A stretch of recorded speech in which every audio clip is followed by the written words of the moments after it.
Thanks for reading with Breezy. Don't forget to subscribe to my channel by clicking the button below.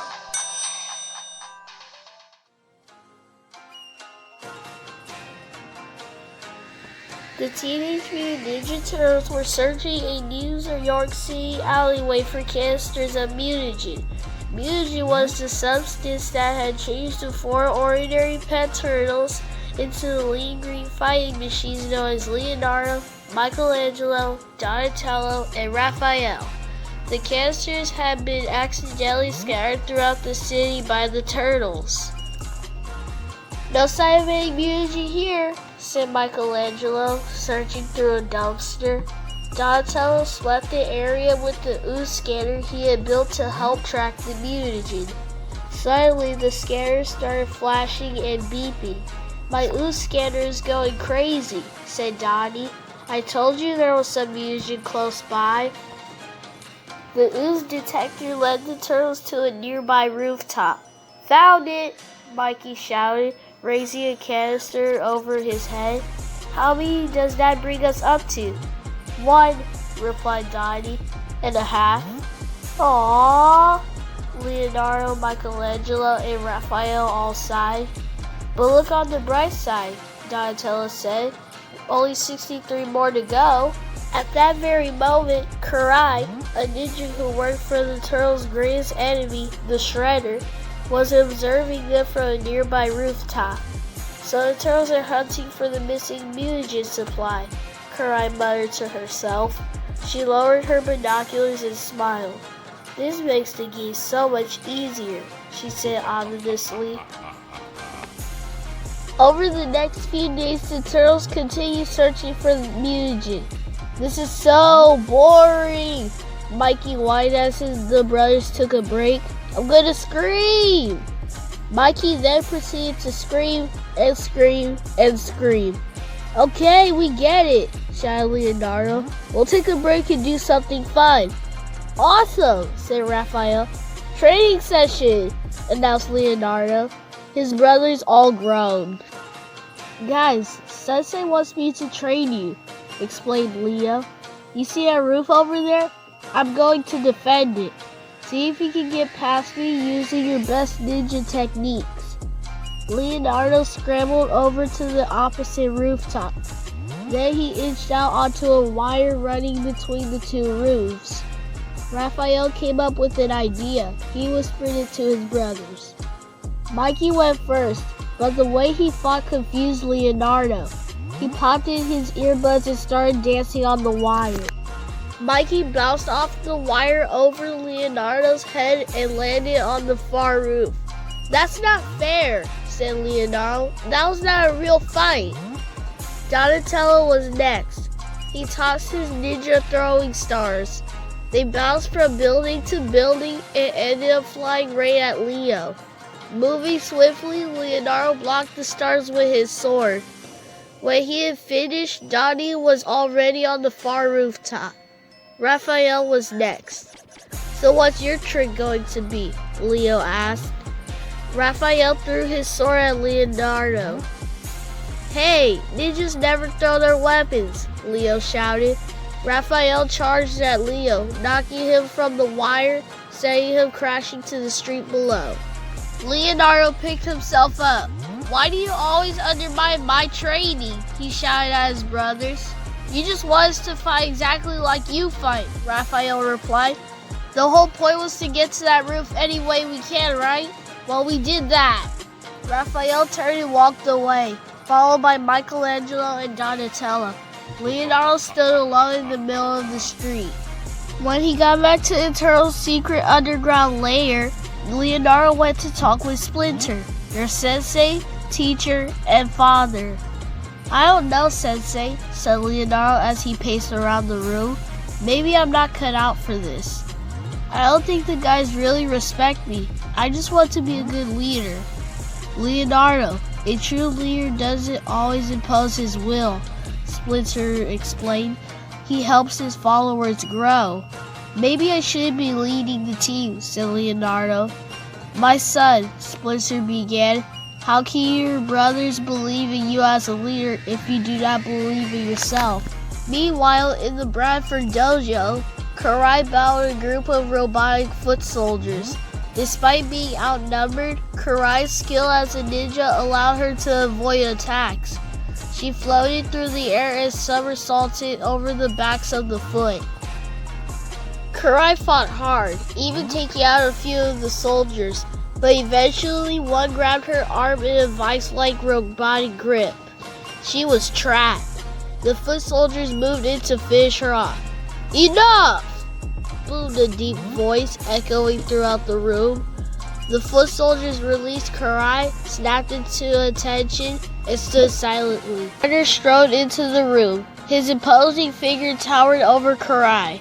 "The Krang swore that these new foot soldiers would be deadly," he said. "They were true to their word." "I thought they'd finish me off," said Karai. "But you wouldn't let them do that, right, Father?" "I am leaving for Japan to take care of urgent business," said Shredder, ignoring Karai's question. "You are not to make any moves against the turtles until I return. And Karai, disobedience comes with a stiff penalty." "Even for your daughter?" Karai asked. "Especially for my daughter," Shredder replied. At the same time, the turtles continued their search for mutagen canisters. They cruised the city in their shell raiser. "You're not mad at us, are you, Leo?" asked Mikey.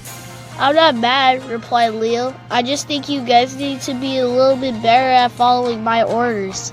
Raphael scoffed at Leo from the front seat. "Aw, it's too bad I can't play my violin while I drive," he said. "What's your problem lately, Raph?" Leo asked. "Still jealous that you're not leading the team?"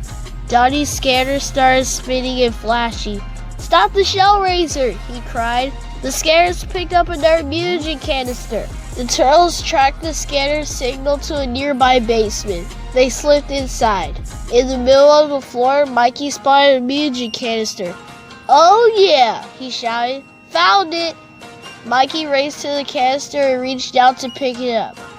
"Too easy," thought Leo. "No, Mikey, don't!" he shouted, but Leo's cry came too late. Mikey snatched the canister. All around the room, metal doors slammed shut, trapping the turtle. "Easier than I thought," said Karai, who appeared above the turtles. As she spoke, a platoon of foot soldiers marched into the room. "Ha! They're just foot soldiers," sneered Raphael. "We won't even break a sweat." The turtles jumped into action, but they quickly discovered that these were no ordinary foot soldiers. They blocked each attack and struck back fiercely. "Are they armored up or something?" asked Mikey. Leonardo sliced the head off one of the soldiers. It sparked and sizzled and landed on the floor. "Those guys are robots?" cried Donatello. "Move the shell, Dottie!" shouted Leo. "Tactical retreat!" The turtles fled, but the robotic foot soldiers stayed in close pursuit and captured Leonardo. Dottie, Mikey, and Ralph returned to their lair and filled Splinter in on what happened. "Find Leonardo," said Splinter. "Rescue your brother." The foot soldiers brought Leonardo to the Bradford dojo. There, Karai suspended him in a cage. "My new robotic foot bots will follow my orders with no arguing," Karai taunted Leo. "They do whatever I want." "Convenient," muttered Leo. Karai dropped the cage to the floor. It smashed open, freeing Leo. "Footbots," she shouted. "De-shell him!" The Footbots attacked. Leonardo's sword sliced through the robots, but he was quickly outnumbered. "I never got to know my mother," said Karai, her voice turning serious, "because Splinter took her away from me." "That's a lie," shouted Leo. He shoved his swords through two Footbots, but they collapsed on top of him, pinning him to the ground. "Splinter would never hurt your mother." "Get him out of my sight," ordered Karai. The 3 foot soldiers dragged Leo from the room. Back in the turtle's lair, Donatello typed furiously at his computer's keyboard. "I hacked into some security footage," he said to his brothers, fast-forwarding through the footage. On the screen, a white van sped down a street and screeched around the corner. "There!" Donnie shouted. "It's Karai's van! They took Leo to the Bradford dojo!" shouted Mikey. Let's do this, said Raphael. Donnie, Raph, and Mikey sped to the dojo and sneaked inside. There they found Leo tied to a chair. It's a trap, shouted Leo. A troop of foot soldiers surrounded the turtles. Karai stood behind them. I need you for bait, explained Karai. Your sensei will track you here, and when he shows up, Splinter will know what it's like to truly suffer. The turtles freed Leo and attacked the footbots. The four brothers then escaped up through the roof. Out on the street, they bound more robotic soldiers, but the footbots seemed to know every move the turtles made before they even made them. All of our moves are useless, cried Raphael. Be unpredictable, suggested Donnie, like on the roof with Leo. Leo and Karai battled on a rooftop. Leo appeared to have the upper hand. You think you've won? Asked Karai. She dodged his blow and knocked Leo off the roof.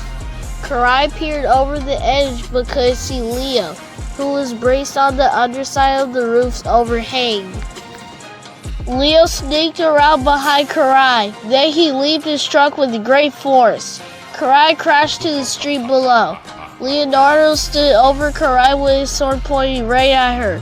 Shredder is lying to you, said Leo. Splinter would never hurt innocent and he did not take away your mother. Karai stared up at Leo and said nothing. Stay away from my brothers and my sensei, demanded Leo. Then he dashed off and helped his brother escape from the footbot. Back in their lair, the turtles gathered around the pinball machine. It's good to have you back, Leo, said Raphael. I mean it, brother. Thanks, Raph, said Leo. The two brothers shared a fist bump and headed off to get some much-needed rest.